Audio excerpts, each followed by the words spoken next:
បាទជំរាបសួរបងប្អូននៅក្នុងបណ្ដាញសង្គមទាំងអស់វីដេអូថ្ងៃនេះគឺនិយាយអំពីជីវិតប្តីប្រពន្ធឆ្នាំរោងនិងឆ្នាំរោងជីវិតប្តីប្រពន្ធគឺផ្ដោតទៅលើការរស់នៅជាមួយគ្នាបានសេចក្តីសុខហើយចាប់ដៃគ្នារកស៊ីទៅមានឬក៏ក្រចុះបើឆ្នាំរោងនិងឆ្នាំរោងបានគ្នាជាប្តីប្រពន្ធវិញគឺល្អអ្នកទាំងពីររស់នៅជាមួយគ្នាចេះរួមសុខរួមទុក្ខជាមួយគ្នាបានល្អណាស់អ្នកទាំងពីរធ្វើអ្វីៗច្រើនអាងរៀងខ្លួននិងមិនចាំបាច់សួរយោបល់គ្នាច្រើនទេចំពោះឆ្នាំរោងនិងឆ្នាំរោងគួរយកកូនស្រីឬកូនប្រុសល្អគឺអាស្រ័យទៅលើឆ្នាំទាំងពីរនោះថាតើវាមានធាតុញីធាតុឈ្មោលឬក៏ធាតុញីឈ្មោលហេតុអ្វីបានគេដឹងថាឆ្នាំទាំងពីរនោះមានធាតុញីធាតុឈ្មោលឬក៏ធាតុញីឈ្មោលលុះត្រាគេយកថ្ងៃខែឆ្នាំកំណើតរបស់ឆ្នាំទាំងពីរនោះទៅគណនារកមើលឧទាហរណ៍បើឆ្នាំទាំងពីរនោះមានធាតុញីស្រាប់តែអ្នកទាំងពីរបានកូនប្រុសមានន័យថាអ្នកទាំងពីររស់នៅជាមួយគ្នាមិនសូវចុះសម្រុងនឹងគ្នាទេតែបើអ្នកទាំងពីរបានកូនស្រីវិញគឺល្អរស់នៅជាមួយគ្នាបានសេចក្តីសុខសប្បាយល្អណាស់ឧទាហរណ៍មួយទៀតបើឆ្នាំទាំងពីរនោះមានធាតុញីឈ្មោលមានន័យថាអ្នកទាំងពីរអាចយកកូនប្រុសក៏បានយកកូនស្រីក៏បានគឺសុទ្ធតែល្អទាំងអស់ហើយរស់នៅជាមួយគ្នាបានសេចក្តីសុខសប្បាយទៀតផងចំពោះការចាប់ដៃគ្នារកស៊ីមានឬក៏ក្រគេមើលទៅលើផលបុណ្យពីកំណត់5យ៉ាងទី1សុខភាពទី2សំពេបុណ្យនិងចំណេះជំនាញទី3ការទំនាក់ទំនងទី4សេចក្តីព្យាយាមនិងទី5លុយកាក់តែនៅក្នុងផលបុណ្យពីកំណត់ទាំង5យ៉ាងហ្នឹងមាន3សំខាន់មានសុខភាពមានសំពេបុណ្យនិងចំណេះជំនាញហើយនឹងមានការទំនាក់ទំនងសម្រាប់មនុស្សម្នាក់មានតាំងពីកំណើតមកម្លេះទី1មនុស្សម្នាក់បើសុខភាពសំពីបុណ្យនិងចំណេះជំនាញហើយការទំនាក់ទំនងទាំង3នឹងល្អព្រមគ្នាហើយអ្នកនោះឯងនឹងជាអ្នកមានឬក៏ធ្វើការនឹងបានធ្វើការធំនៅថ្ងៃក្រោយបើបច្ចុប្បន្នមិនតាន់បាន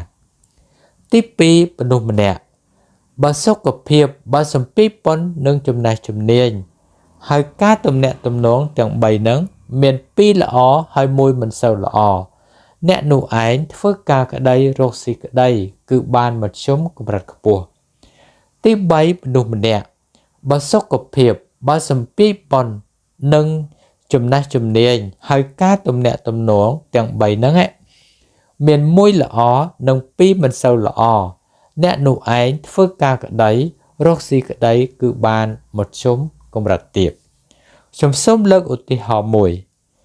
អ្នកឆ្នាំរោងទី1កើតថ្ងៃប្រហោះខែកក្កដាហើយអ្នកឆ្នាំរោងទី2កើតថ្ងៃសៅរ៍ខែកញ្ញា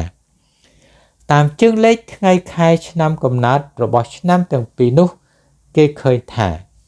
ទី1សុខភាពឆ្នាំរោងទី1ពីក្មេងមានសុខភាពមិនសូវល្អតែដល់ចាស់មានសុខភាពល្អឆ្នាំរោងទី2ពីក្មេងមានសុខភាពមិនសូវល្អតែដល់ចាស់មានសុខភាពល្អទី2សំពេបុណ្យឆ្នាំរោងទាំងពីរនេះ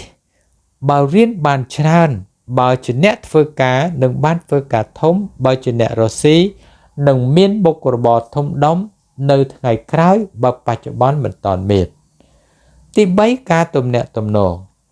អ្នកឆ្នាំរោងទី1រស់នៅជាមួយគ្នាពូកែយកចិត្តដៃគូឯអ្នកឆ្នាំរោងទី2រស់នៅជាមួយគ្នាមិនសូវចេះយកចិត្តដៃគូទេដូចនេះឆ្នាំរោងទាំងពីរនេះរស់នៅជាមួយគ្នាច្រើនអ្នកឆ្នាំរោងទី1និយាយលួងលោមអ្នកឆ្នាំរោងទី2មុនពេលខឹងគ្នាម្ដងម្កាលទី4សេចក្តីព្យាយាមអ្នកឆ្នាំរោងទី1ធ្វើការរៀងថ្នមខ្លួនបន្តិចតែមានចិត្តអំណត់ខ្ពស់ឯអ្នកឆ្នាំរោងទី2ធ្វើការមិនប្រកាន់ខ្លួនទេតែមានចិត្តមានះបន្តិចទី5លុយកាក់អ្នកឆ្នាំរោងទី1ជាមនុស្សហ៊ានចំណាយតតែឃើញចំណេញឯអ្នកឆ្នាំរោងទី2 ជាមនុស្សចាយធំបន្តិចសរុបសេចក្តីមកវិញបើឆ្នាំរោងទាំងពីរនេះបានគ្នាជាប្តីប្រពន្ធមានឬក៏ក្រអាស្រ័យទៅលើលោកអ្នកជាអ្នកដាក់បន្ទុកឲ្យហើយការលើកឡើងខាងលើនេះលុះត្រាតែគេយកថ្ងៃខែឆ្នាំកំណើតរបស់ឆ្នាំរោងទាំងពីរនោះទៅគណនារកមើលទៅដឹងសូមអរគុណ